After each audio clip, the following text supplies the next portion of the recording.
Au travers du message que tu as choisi, Seigneur, donne à la jeunesse et donne à l'Église que nous sommes la connaissance, la sagesse et l'intelligence. Et que toute puissance qui voudrait s'opposer à ce partage soit neutralisée au nom de Jésus. Amen. Amen. Pour musical, nous avons un chant qui va permettre aux messagers de s'installer.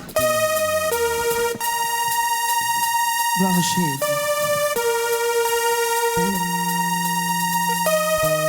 Nous marchons dans l'assurance.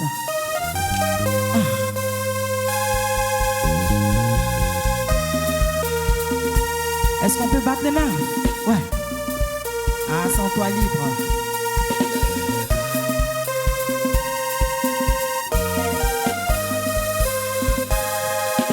Je veux danser et louer. Peu importe ce que je vis. Le ressuscité vit en moi. Son nom c'est Jésus. Son nom est Jésus. Je suis né de Dieu.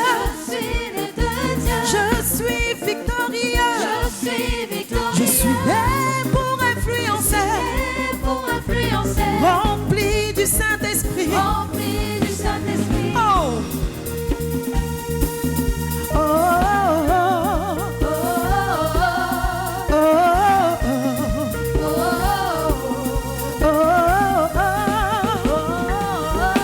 Je veux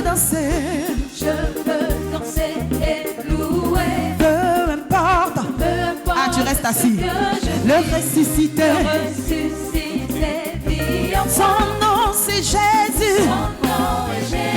Je veux danser oui. Et louer. Peu importe ce que je vis. Le ressuscité vit en son nom est Jésus. Son nom est Jésus. Je suis né de Dieu. Je suis victorieux. Je suis né pour influencer. Rempli du Saint-Esprit. Je suis né de Dieu. Je suis victorieux. Je suis né pour influencer. Rempli du Saint-Esprit. Je louerai son nom. Je louerai tant que je vivrai moi. Je suis un conquérant. Je louerai son nom. Je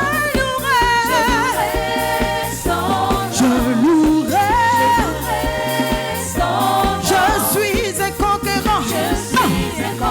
Je marche dans la victoire. Je marche dans la victoire. Je marche dans la victoire.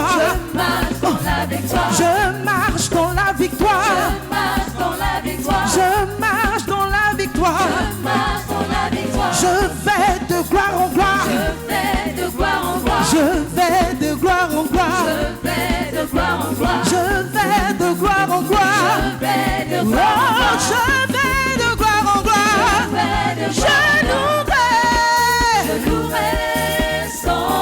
Je louerai. Quelles que soient les épreuves, je louerai. Car je suis un conquérant. Je louerai son nom. Je louerai son nom.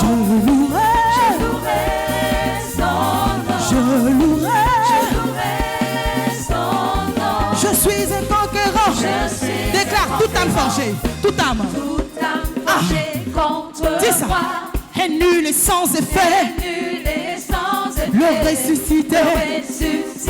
Son nom est Jésus. Toute âme forgée contre moi. Nul est sans effet. Le ressuscité. Son nom est Jésus. Je suis né de Dieu. Je suis victorieux. Je suis né pour influencer. Rempli du Saint-Esprit. Je louerai son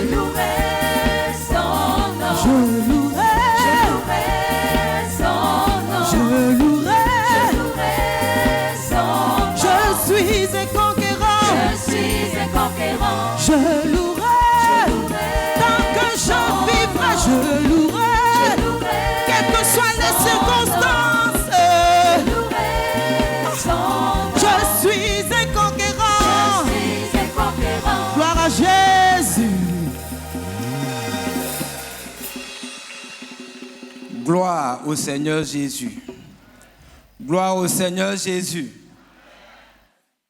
Nous rendons toute la gloire au vivant, au ressuscité. Je voudrais, en mon nom personnel et au nom de toute la jeunesse, dire merci à nos parents, à commencer par le pasteur principal, le pasteur Kwame Diato. Dire merci à tout son conseil qui a bien voulu nous donner cette plage depuis le vendredi pour conduire l'adoration. Amen. Nous voulons vraiment bénir le Seigneur. Dis merci à nos papas qui nous soutiennent de façon permanente. Dis merci à nos mamans également, à nos petits frères de l'Éco-Dîme qui sont toujours là pour nous. Que le Seigneur vous bénisse abondamment. Amen. On va dire au Seigneur, viens nous parler. Nous voulons entendre ta voix au travers de ce message. Prions ensemble.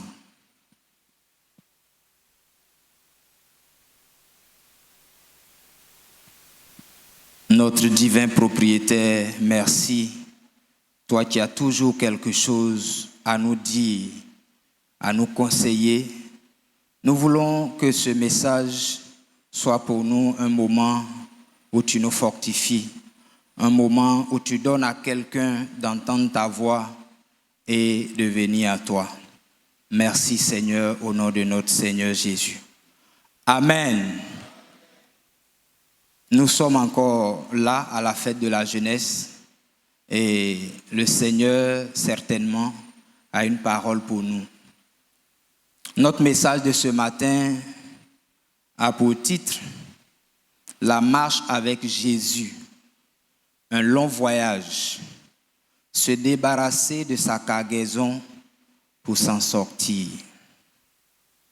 La marche avec Jésus, un long voyage, se débarrasser de sa cargaison pour s'en sortir. Notre texte de base se trouve dans Actes, chapitre 27. On va parcourir ce chapitre du verset 1er jusqu'au verset 37. C'est ce qui va soutenir ce partage. C'est un partage entre nous, on est en famille. Le message est adressé à la jeunesse, mais un papa, une maman peut aussi trouver quelque chose dans ce message pour lui aussi. Le but de ce message, c'est d'attirer l'attention de la jeunesse sur le fait que marcher avec le Seigneur est une navigation qui n'est pas toujours paisible. Mais celui qui nous a appelés est fidèle et avec lui, nous arriverons toujours à bon port. Je reprends. Le but, c'est d'attirer l'attention de la jeunesse sur le fait que marcher avec le Seigneur est une navigation qui n'est pas toujours paisible. Entendons par navigation voyager sur l'eau, dans un bateau. Cette navigation-là n'est pas toujours paisible. Mais celui qui nous a appelés, notre Seigneur Jésus, est fidèle. Et avec lui, sûrement, toi et moi, nous arriverons à bon port. Amen. J'ai eu à cœur de partager ce message suite à une série d'enseignements que le pasteur a donné. Dans cette série, le pasteur principal partageait quelque chose de fort avec chacun de nous. Et il disait, prends garde de la manière dont tu bâtis ta maison. Parce que certains peuvent bâtir sur le sable, mais d'autres choisissent de bâtir sur le roc. Donc, prends garde de comment est-ce que tu bâtis ta maison. Et c'est dans cette série-là que j'ai eu à cœur de partager ce message avec la jeunesse. Et dans toujours cet enseignement, il disait que c'est sûr que la tempête va venir. Ça ne dépend même pas de toi. Ce n'est pas une affaire de peut-être. Il dit sûrement la tempête viendra. Que ce soit dans notre vie communautaire ou individuelle, c'est sûr que la tempête va venir. La tempête peut représenter des épreuves, ça peut représenter beaucoup de choses. Ça peut représenter des difficultés dans le travail, une perte d'un être cher. La tempête sûrement va venir. Allons-y dans notre passage de Actes, chapitre 27. Nous allons commencer à lire à partir du verset 1. Il s'agit de l'apôtre Paul. Lorsqu'il fut décidé que nous embarquions pour l'Italie, on remit Paul et quelques autres prisonniers à un centenier de la cohorte Auguste, nommé Gilus. Nous montâmes sur un navire d'Adramite qui devait côtoyer l'Asie et nous partîmes ayant avec nous Aristarque, macédonien et de Thessalonique. Le jour suivant, nous abordâmes à Sidon et Julius, qui traitait Paul avec bienveillance, lui permit d'aller chez ses amis et de recevoir leurs soins. Amen. On va s'arrêter là. Ce partage, on va le découper en 5 parties. Nous entamons donc la première, qui est la bienveillance. Dans cette marche avec le Seigneur, il y aura des moments où des gens vont user de bienveillance envers toi, partager avec toi, te réconforter, te parler, te donner des conseils. Et ces moments-là vont vraiment te réconforter dans ta foi. C'est des moments où tu vas dire oui, vraiment j'ai bien fait d'être à cet endroit. J'ai bien fait d'être à Philadelphie. Ah, le Seigneur m'a ouvert une porte. J'ai bien fait d'être dans cette structure où je travaille. Tout va bien, les gens m'aiment. Oui, il y a des moments où le Seigneur va permettre que des gens usent de bienveillance envers toi. Ou quand tu vas ouvrir la bouche, parler au Seigneur, tout de suite, il va te donner une réponse favorable. Bienveillance. Quand tu vas à genoux, tu dis à un frère, ah, voici un tel défi. Quelqu'un va t'ouvrir la main. Bienveillance. Il y aura des moments comme ça. Parce que le Seigneur est là. Il ne cesse d'agir en notre faveur. Mais est-ce qu'il n'y aura que des moments de bienveillance? Si c'était le cas, on n'allait pas dire que ça n'allait pas être une navigation paisible. Ce n'est pas tous les moments qui seront des moments de bienveillance. On va continuer à partir du verset 4. Si on peut afficher, oui. Parti de là, nous longeâmes l'île de Chypre parce que les vents étaient contraires. Après avoir traversé la mer qui baigne la Cilicie et la Pamphylie, nous arrivâmes à Myra en Lycie. Et là, le centenier ayant trouvé un navire d'Alexandrie qui allait en Italie, nous y fit monter.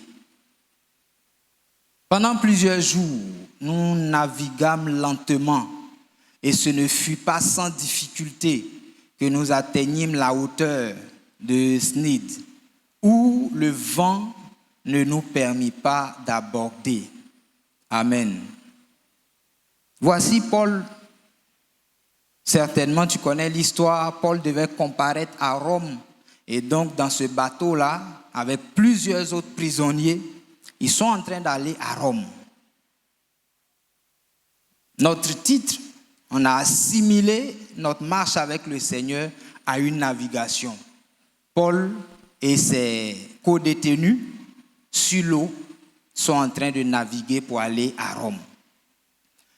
Et à partir de ce verset 4-là, il dit que la navigation commençait à être lente et difficile. Navigation lente et difficile, tel que mentionné, sûrement, l'itinéraire même a été modifié. Il dit qu'ils sont passés quelque part d'autre. Ils voulaient aller tout droit. Mais le vent, la tempête, les a contraints à changer même de voie. Ils voulaient aborder quelque part. Ils n'ont pas pu. Dans notre marche avec le Seigneur, jeune homme, jeune fille, il y aura des moments comme ça où on a fait notre calcul, on a fait notre plan, et puis ça ne cadre pas. Je rends grâce au Seigneur pour ce temps d'adoration que nous avons passé.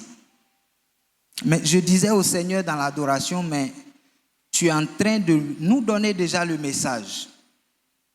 Il dit, il est notre assurance.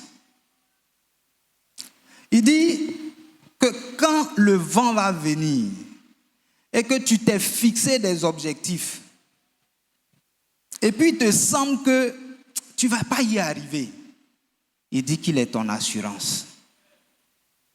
Gloire au Seigneur. Jeunesse de Philadelphie, le Seigneur dit qu'il est notre assurance. Je ne sais pas par quoi est-ce que tu peux passer actuellement. Mais si le Seigneur a pris le temps de nous dire que notre navigation ne sera pas certainement paisible chaque fois, et qu'à l'entame, il nous dit qu'il est notre assurance, c'est que ce message-là, le Seigneur le veut pour toi et pour moi. Amen. Le Seigneur nous dit qu'il est avec nous. Est-ce que tu as fini peut-être tes études? Tout à l'heure encore, le pasteur a prié. Il a dit au Seigneur, ceux qui ont fini les études, ouvre-leur une porte. Ceux qui sont en train d'étudier, conduis-les. Tu as fini tes études. Tu envisages travailler. Peut-être enseignant à l'université. C'est très bon. Tu veux être magistrat. Mais depuis, ça ne vient pas. On a eu le témoignage de notre frère Alban, qui est magistrat. Il nous a dit combien de fois il a tenté de rentrer d'abord à l'avocature, qui n'est pas passé, jusqu'à ce que le Seigneur lui fasse grâce. Quand cette route-là devient, je dirais, tortueuse, qu'est-ce que tu fais? Qu'est-ce que tu fais? Est-ce que tu lâches prise? Ou bien tu continues de parler, de soupirer après le Seigneur? Il faut envisager toujours parler au Seigneur. Dans Ecclésiaste chapitre 9, le verset 10, qu'on va lire également.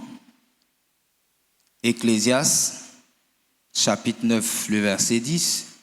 si on peut l'afficher.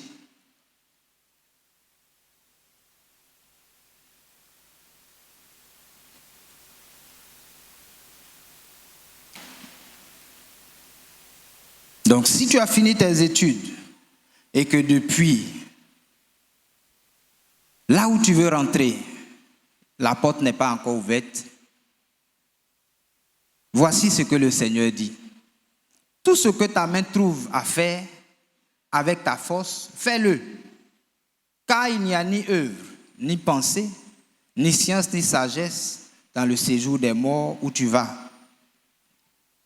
Tout ce que ta main trouve à faire, mon frère, ma soeur, jeune, au moment où il semble que la route devient difficile, où la navigation devient difficile et lente, certainement le Seigneur veut te faire changer de route ou passer par un autre chemin pour atteindre le but que tu t'es assigné. Tu voudrais devenir, comme j'ai dit, magistrat. Tu voulais devenir enseignant à l'université. Le chemin peut être tout droit. Et s'il n'est pas tout droit, tu peux commencer ailleurs.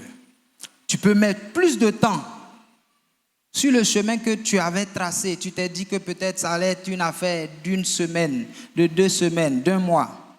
Si tu vois que c'est lent, certainement le Seigneur veut te faire expérimenter d'autres choses. Non seulement le chemin de Paul et de ses co-détenus était difficile, mais quand nous continuons dans notre lecture, la Bible nous dit même que le chemin était devenu dangereux. Gloire au Seigneur. Il dit que c'était devenu dangereux. On va continuer à lire.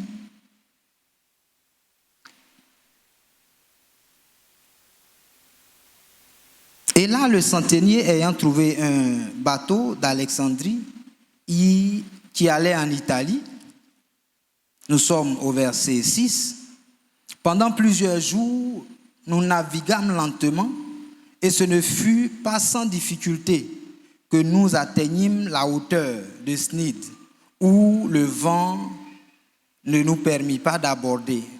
Nous passâmes en dessous de l'île de Crète, aux côtés de Salmon. Nous la côtoyâmes à peine et nous arrivâmes à un lieu nommé Beauport, près duquel était la ville de Lazée. Un temps assez long s'était écoulé. La navigation devenait dangereuse.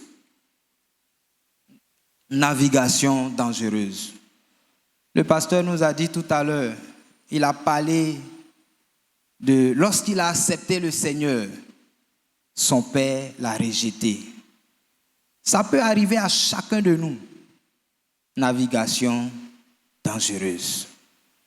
Parce que tu as accepté le Seigneur, tu peux être renié, tu peux connaître des difficultés. Mais le Seigneur dit ce matin qu'il est notre assurance. On va aller au verset 10. C'est pourquoi Paul avertit les autres en disant: ô homme, je vois que la navigation ne se fera pas sans péril et sans beaucoup de dommages, non seulement pour la cargaison et pour le navire, encore pour nos personnes. Amen. Le centenier écouta le pilote et le patron du navire plutôt que les paroles de Paul. Et comme le port n'était pas bon pour hiverner, la plupart furent d'avis de quitter pour tâcher d'atteindre Phoenix, port de Crète, qui regarde le sud-ouest et le nord-ouest, afin d'y passer l'hiver. Amen. Nous abordons là la 3e partie. Paul. On dit, oh, c'est un prisonnier. Ne l'écoutez pas. Toi et moi, qui est-ce que nous écoutons? lorsque nous sommes en train de naviguer. Dans les navigations, il y a toujours des directives qui sont données. Dans notre marche avec le Seigneur, il y a forcément des instructions. Mais qui est-ce que tu écoutes? Quand Paul a parlé, on dit non, ne l'écoutez pas. Il ne sait rien de la marine. Est-ce qu'il a même piloté une fois un bateau? Laissez-le, il raconte des histoires. Et la Bible dit, ils n'ont pas écouté Paul. Et puis, ils ont commencé à partir. Qui est-ce que nous écoutons, jeunes de Philadelphie? Dans notre travail, qui est-ce que nous écoutons? Dans notre marche avec le Seigneur, qui est-ce que nous écoutons? Pour ceux qui sont déjà mariés, qui est-ce que nous écoutons pour conduire notre foyer, pour conduire notre vie de chaque jour? Écoutons le Seigneur. Gloire au Seigneur. C'est lui qui est notre assurance. Il peut te dire quelque chose. Tu peux ne pas toujours comprendre. Mais c'est ça la bonne voie. C'est ça la bonne voie. S'il t'a dit que tu trouves trop difficile, il faut lui dire que je ne comprends pas. C'est trop difficile pour moi. Certainement, il te donnera la force. On va continuer dans notre lecture. On est au verset 11. Le centenier écouta le pilote et le patron du navire plutôt que les paroles de Paul. Et comme le port n'était pas bon pour hiverner, la plupart furent d'avis. C'est l'avis de tout le monde. Ce n'est pas une affaire de démocratie dans notre marche avec le Seigneur. Comme mes amis vont à gauche, alors je vais à gauche. Ce n'est pas une affaire de démocratie. Ce n'est pas dans le grand nombre que se trouve la vérité. Gloire au Seigneur. Ce n'est pas la voix des gens. Ce n'est pas la voix de ceux qui prônent l'homosexualité. Ce n'est pas là-bas qu'il y a la vérité. La vérité se trouve dans la parole du Seigneur. Ce n'est pas ceux qui disent laissez l'enfant grandir. Quand il va grandir, il va choisir son sexe. Ce n'est pas là-bas que se trouve la vérité. La vérité se trouve dans la parole de Jésus-Christ. Qui est-ce que nous écoutons? Qui est-ce que nous écoutons, jeunes de Philadelphie? Nous continuons au verset 13. Un léger vent du sud vint à souffler. Il y aura des vents qui vont souffler dans ton travail, dans ta marche avec le Seigneur. Il y aura des vents légers qui vont souffler. Et se croyant maître de notre destin, il levait l'ancre et côtoyait de près l'île de Crète. Est-ce que la technique peut nous montrer ce que l'image de l'ancre du bateau? Ils disent que ce vent-là est trop léger. Levons l'ancre, on va partir. On parle de point d'ancrage. Quand on parle de point d'ancrage, ce n'est pas l'encre du stylo. C'est l'encre du bateau. Et l'encre, c'est un fer lourd qui est accroché au bateau avec une grosse chaîne. L'ancre permet au bateau de rester stable. Quand ils sont dans la mer et qu'il y a des vents, et que le bateau va dans tous les sens, qu'est-ce qu'ils font? Ils détachent cette chaîne-là et puis ils font plonger l'ancre au fond de la mer. Et lorsque l'ancre descend dans les fonds marins, l'ancre s'accroche s'il y a des rochers, n'importe quoi, et l'ancre s'accroche et puis le bateau reste stable. Mais qu'est-ce qu'ils ont dit? Laissez Paul. Voici l'image d'un ancre de bateau. Tout n'est pas comme ça. J'ai fait quelques recherches, donc tout n'est pas comme ça. Il y a plusieurs modèles et selon la grandeur, la taille du bateau, voici un autre modèle d'encre. Donc quand on jette l'encre au fond de la mer, les fers que vous voyez peuvent s'accrocher à des rochers. Et puis le bateau ne tangue plus. Lorsque la tempête va passer, ils vont ressoulever avec une grue et puis ils vont partir. Ils ont dit, levez l'ancre, n'écoutez pas Paul. Allons-y. Qui est-ce que nous écoutons avant de lever notre ancre? On veut prendre une décision, on veut se marier. Je suis jeune, je travaille maintenant, gloire au Seigneur, je veux me marier. Qui est-ce que j'écoute pour lever l'ancre, pour me déplacer? L'ancre est un signe de stabilité. Jésus-Christ peut représenter l'ancre pour chacun de nous en tant que jeunes. Est-ce que c'est à lui qu'on est attaché? Ou bien c'est à quoi? L'ancre, c'est la sécurité, la stabilité, la fixation d'un bateau à un point précis, même en face des courants très forts. Ton assemblée aussi peut représenter l'ancre. Tu es ici, tu es enseigné, tu es sûr que tu es à la bonne place, mais tu cours. Tu cours, tu vas où? Nous courons, nous allons où? Nous levons l'ancre, on va. Tu seras emporté par les flots, par les vagues, si tu ne restes pas tranquille, si tu ne consultes pas le Seigneur avant de lever l'ancre, tu peux être emporté par le vent. Je voudrais te dire, c'est sûr qu'il y aura des vents légers. Pour le moment, on est encore sur les vents légers.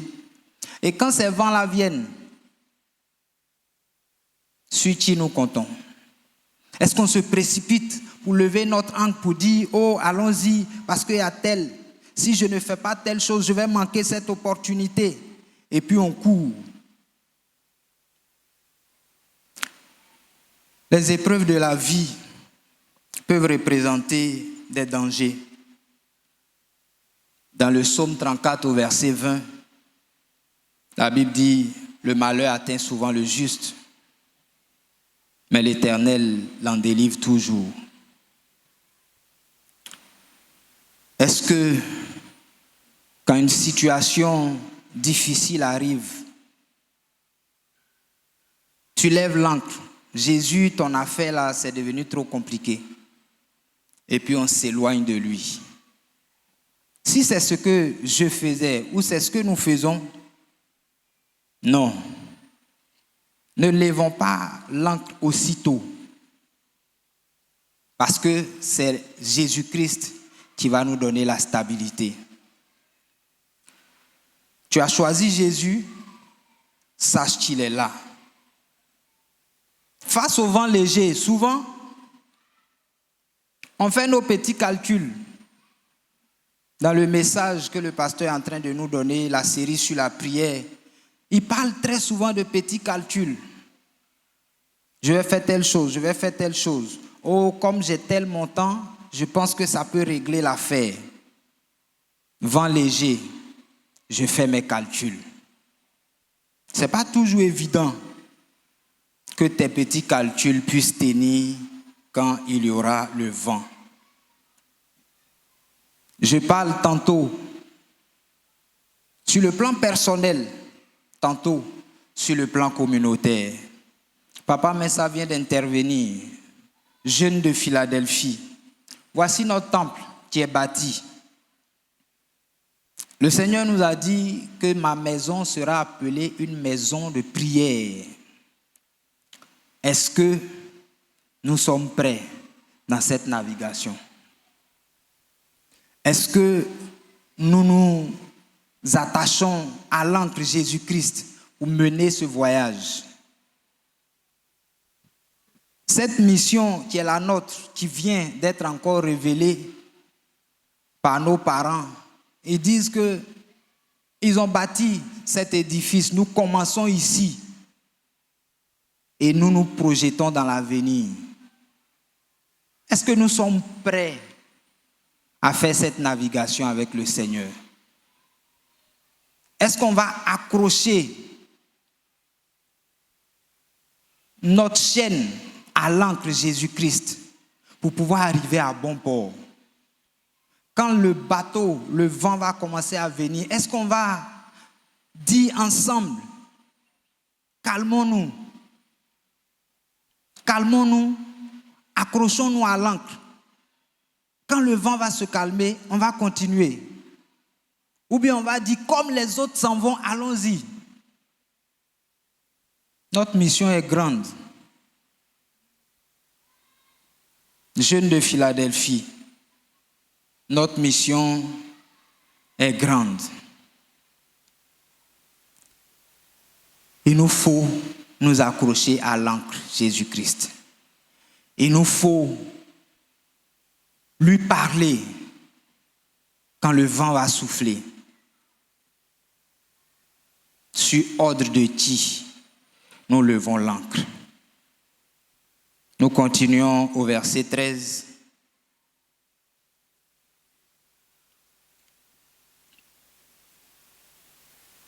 Un vent léger du sud vint à souffler, et se croyant maîtres de leur destin, ils levaient l'ancre et côtoyaient de près l'île de Crète. 14. Mais bientôt, un vent impétueux qu'on appelle Héraculon se déchaîna sur l'île. Face au vent léger, on a fait nos petits calculs. Peut-être que ça a marché. Mais Héraculon va venir. Le navire fut entraîné sans pouvoir lutter contre le vent. Et nous nous laissâmes aller à la dérive. Pourquoi? Parce qu'ils ont levé l'ancre. Héraculon, cette fois-ci, ce n'est plus le vent léger. C'est venu les prendre. Ceux qui ont fait l'école de marine, ils étaient dedans. On dit tournez les voiles par ici. Oh, tournez la chaloupe ici. Ça ne marche pas. Gloire au Seigneur. Quand Héraculon se déchaîne contre toi, contre moi, contre notre assemblée, contre ton foyer, contre ton travail, qu'est-ce que nous faisons? Nous passâmes au-dessous d'une île nommée Clauda et nous eûmes la peine à nous rendre maîtres de la chaloupe. Ils ne peuvent plus se rendre maîtres. C'est pour ça qu'il faut écouter le Seigneur. Après l'avoir hissé, on se servit des moyens de secours pour ceindre le navire et dans la crainte de tomber sur la Syrte, on baissa les voiles. Ça, c'est les marins qui peuvent nous expliquer. C'est ainsi qu'on se laissa emporter par le vent. Comme nous étions violemment battus par la tempête, le lendemain, on jeta la cargaison à la mer. Amen. Si la technique peut nous montrer ce qu'on appelle la cargaison. Ils étaient battus par la mer. Souvenez-vous que c'est un bateau des marchands. Voilà. Ça, c'est les bateaux modernes. Certainement, à leur temps, ce n'était pas ce genre de bateau. Mais voici la cargaison. C'est les bagages qu'ils ont mis dans le bateau. C'est lourd. Et ces personnes-là partaient vendre. C'est leur richesse qui est là. Hein? C'est parce qu'ils ne trouvaient pas un bateau pour les prisonniers qu'ils ont négocié certainement avec les marchands pour dire « Prenez ces bandits, envoyez-les à tel endroit. » Mais sur l'eau, le bateau était frappé par le vent et était en train de s'enfoncer. Qu'est-ce qu'ils vont faire? Pour survivre, pour s'en sortir, ils ont jeté tout ce bagage, toute la cargaison à l'eau. Gloire au Seigneur. C'est sur ça qu'ils comptaient. Ils partaient vendre. Ils partaient faire du commerce. Qu'est-ce que... Tu t'accroches à quoi? Au lieu de t'accrocher au Seigneur, quel est ton calcul que tu as fait? Est-ce que quand tu as une situation difficile, tu te rabats sur, je ne sais pas, c'est dans ton travail que tu es. Travail, je passe du temps, alors je ne vois pas telle situation. Quand il y a des situations difficiles, que de t'attacher au Seigneur, est-ce que tu t'attaches à autre chose? Cette chose à laquelle tu t'attaches, au lieu de t'attacher au Seigneur, c'est lourd. Au lieu que cette chose-là te fasse sortir, elle pourrait t'envoyer au fond de la mer. Je bénis le Seigneur pour le message sur la prière que le pasteur est en train de nous donner. Ça va dans ce même sens. Il dit, rentre dans ta chambre, ferme la porte et puis parle au Seigneur. C'est aussi une façon de se débarrasser de sa cargaison. Seigneur, je ne peux plus m'accrocher à mes connaissances. Je suis brillant. Mais ici, là, ce n'est plus une affaire de tu es brillant. Il y a des puissances qui sont en train de te tirer vers le bas. Laisse un peu ce sur quoi tu comptes. Oh, j'ai soutenu avec mention, je pense que ce n'est pas de ça qu'il est question. Il n'y a plus que ça. Quand le vent est en train de souffler et qu'on est en train de plonger dans le fond marin, le Seigneur veut que nous lâchions notre cargaison à l'eau et qu'on s'attache à lui pour qu'il nous fasse ressortir.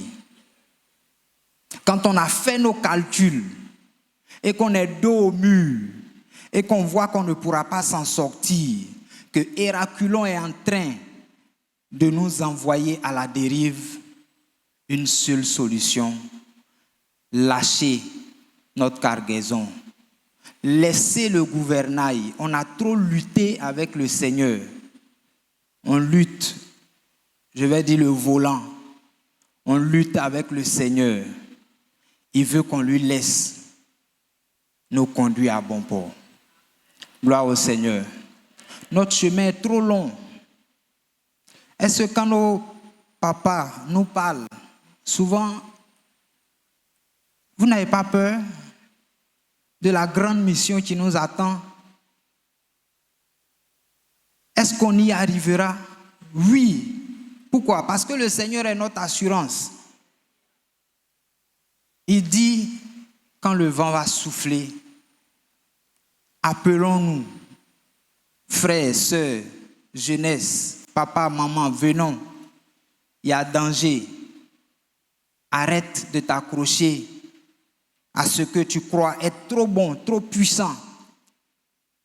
C'est le Seigneur qui veut que nous nous attachions à lui. Avec un vent léger, nos calculs, nos petits calculs humains peuvent compter. Notre salaire peut agir en notre faveur. Mais quand Héraculon vient, faisons tout pour lâcher notre cargaison à la mer. Pour dire au Seigneur, je viens à toi tel que je suis. Tu vois comment les difficultés sont en train de nous assaillir. Nous avons besoin de toi. Viens-nous en aide. Viens-nous en aide et certainement, il viendra. Verset 18, nous allons continuer.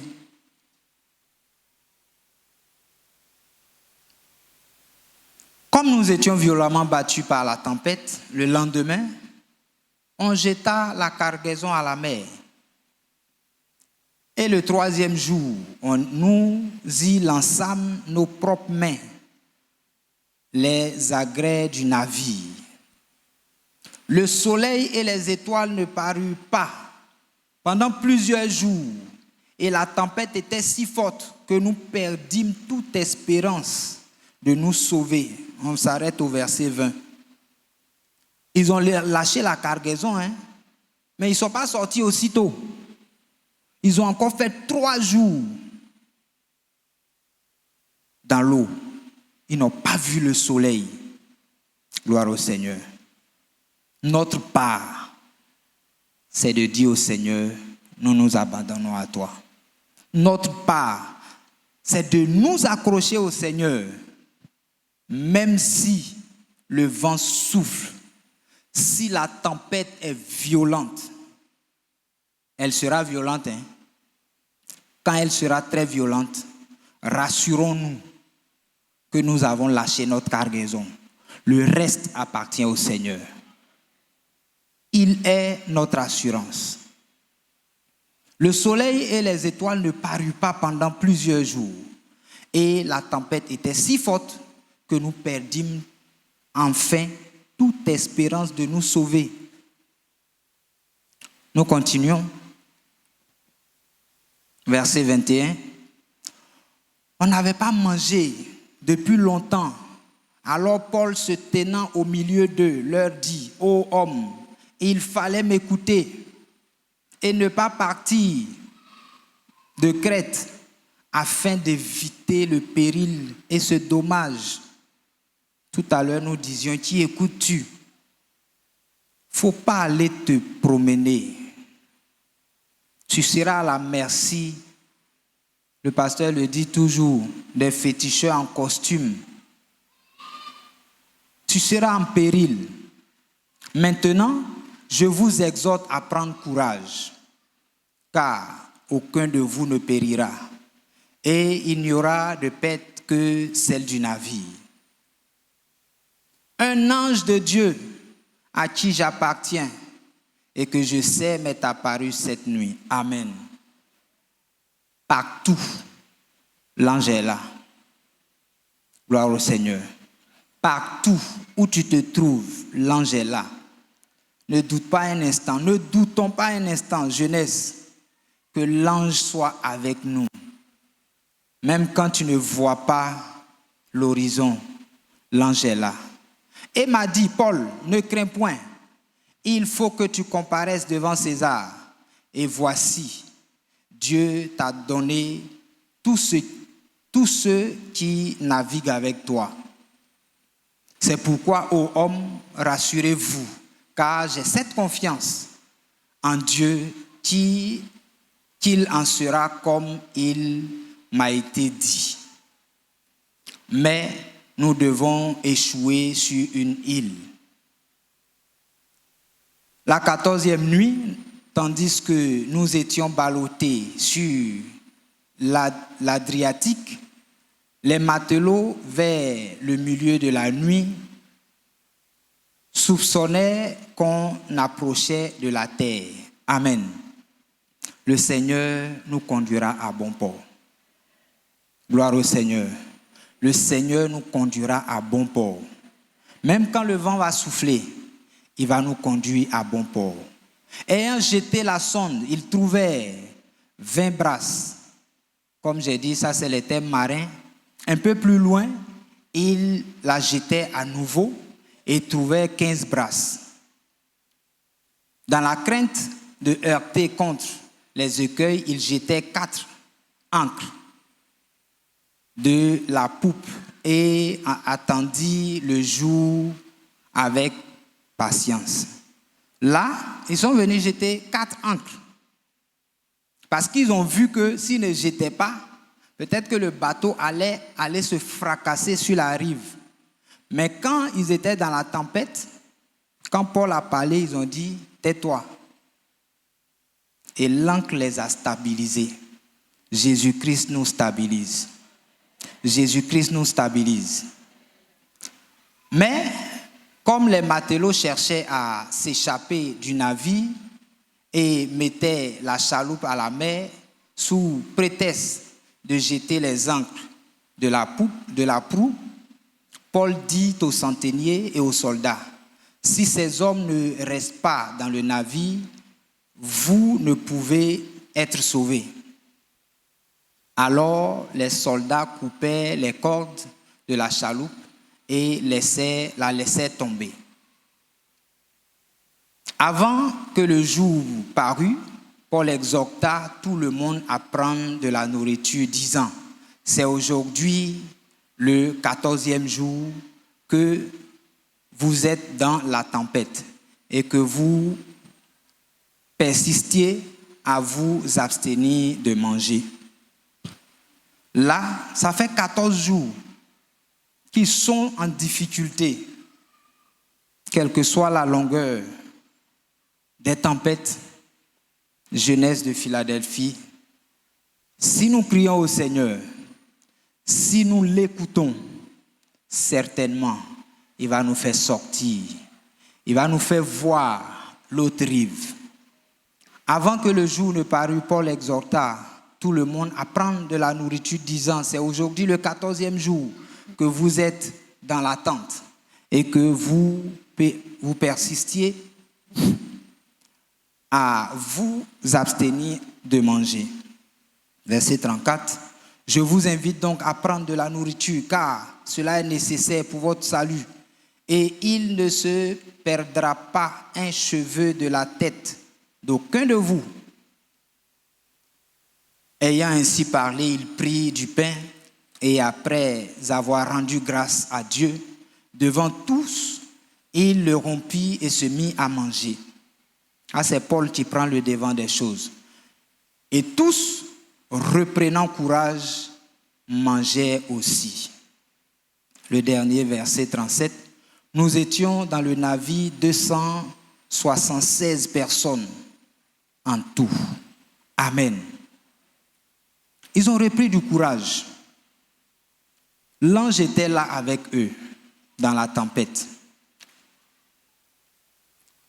Ils étaient 276 personnes. Le Seigneur a donné instruction à Paul.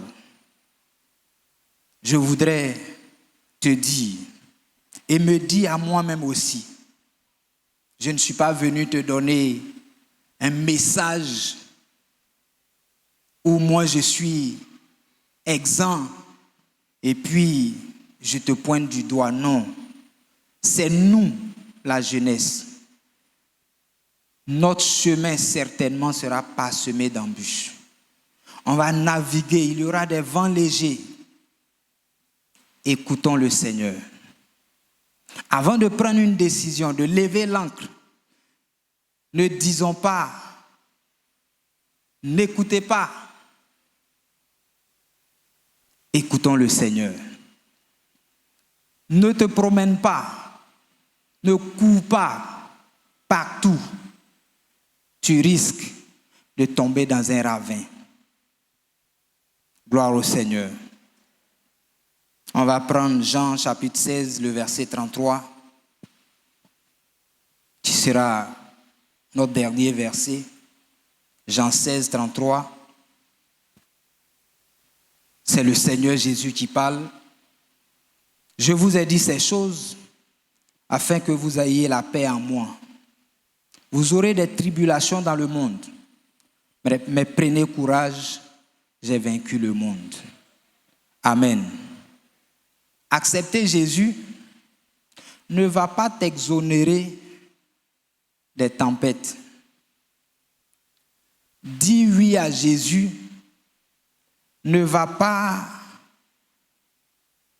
te mettre quelque part où il n'y a pas d'épreuve.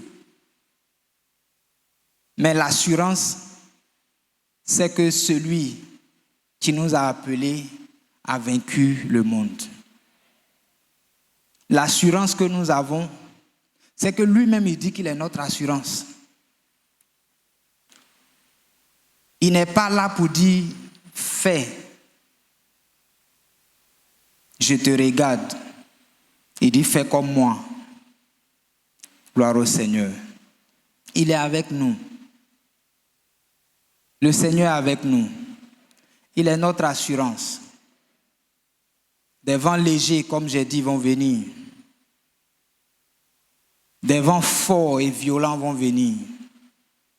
Certainement, notre chemin pour atteindre un but pourrait être modifié.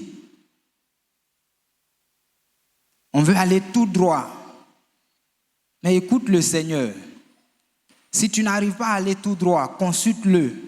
Peut-être qu'il veut te faire un détour pour aller te former avant que tu n'arrives là où tu veux arriver. Ce matin, tu as entendu cette parole.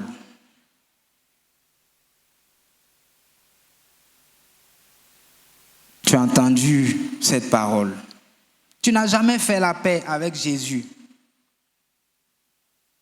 Tu n'as jamais décidé de dire à Jésus, viens dans ma vie. Cette navigation difficile concerne tout le monde. Que tu sois chrétien ou pas, ta vie est aussi pareille à cette navigation. Lente et difficile, battue par les flots, le Seigneur te tend la main. Il veut t'aider, il veut te conseiller.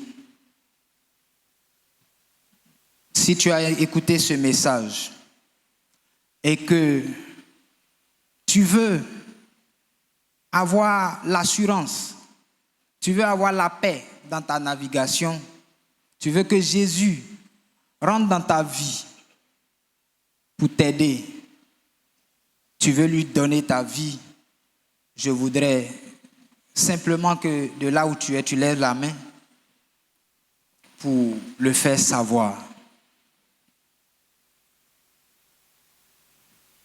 La navigation sera difficile. Pas tout le temps, parce qu'il y a des moments où on sera bienveillant envers toi. Mais il y aura des moments aussi où tu auras besoin d'entendre quelqu'un te parler. Et Jésus est prêt pour te parler. Si tu veux lui donner ta vie, je t'attends. Lève la main. Nous allons prier avec toi. Nous allons dire au Seigneur, voici un frère, voici une sœur qui veut que tu rentres dans sa vie pour changer le cours de sa vie. Si tel est le cas, tu peux lever la main et on va prier avec toi. Je veux croire que tout le monde ici a déjà fait la paix avec le Seigneur. Alors, je passe à mon deuxième appel. Tu es là. Tu es jeune de cette assemblée ou bien invité. Tu es venu d'ailleurs. Tu n'as pas accroché Jésus-Christ véritablement. Tu ne t'es pas attaché véritablement à lui. Je veux que tu prennes une décision ce matin, celle de dire au Seigneur, désormais, je veux être avec toi. Je veux t'écouter. Je ne veux pas lever l'encre n'importe comment. Je ne veux pas prendre des décisions à la hâte, mais c'est toi que je vais écouter. Je veux que le groupe musical nous aide